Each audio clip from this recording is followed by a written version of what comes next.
नमस्कार बंधुगण, आम चैनल रे आपण मानकु स्वागत करूछि। राज्यवासी को बड़ भेटी 3000 हेबो भत्ता टंका। ओडिशावासी को नुआ सरकार बड़ भेटी भत्ता टंका 3000 टंका को वृद्धि।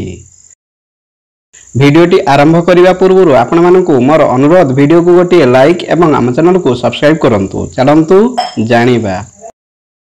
सामाजिक सशक्तिकरण मंत्री नित्यानंद गंडक बड़ घोषणा। बढ़िब भत्ता टंका 3000 हेब भत्ता टंका। राज्य में नुआ मुख्यमंत्री दायित्व नेबा परठू राज्यवासी को गोटे पर गोटे उपहार देइछंती मोहन सरकार। यही क्रम आज राज्यवासी भत्ता प्रसंग में एक बड़ घोषणा करा जाइछि।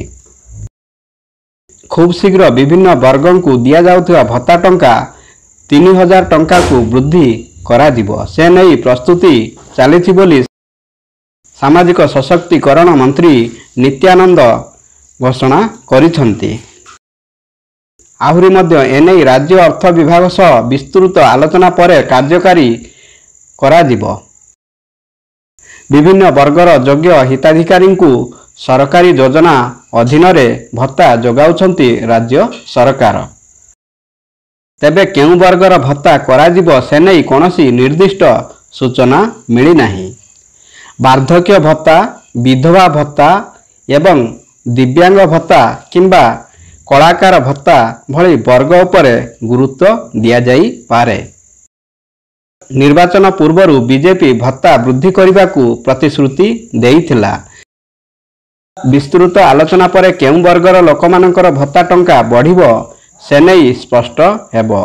केवल सेतिकी नुहे, पूर्वर राज्य में बंद हो जाइथिबा स्कूल गुड़िक को पुणी खोलिबा पई योजना करुछंती राज्य सरकार। एने गणशिक्षा विभाग पक्षरु सचिव को निर्देश दिया जाइछि बोली कहिछंती गणशिक्षा मंत्री नित्यानंद गंड।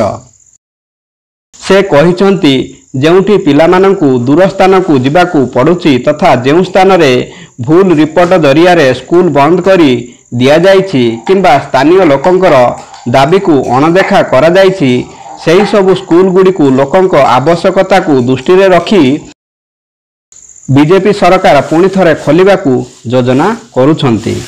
तेबे गणशिक्षा विभागर सचिव विस्तृत रिपोर्ट देबा परे सेही रिपोर्ट आधार रे बीजेडी सरकार रे बंद करी दिया जाइथिबा स्कूल गुडी को खोलिबा पई गणशिक्षा मंत्री कहिछंती। बंधुगण, भिडियोटी भल लागिले भिडियो को गोटे लाइक एवं आम चैनल को सब्सक्राइब करिया को भूलिबेनी। धन्यवाद। जय श्री कृष्ण।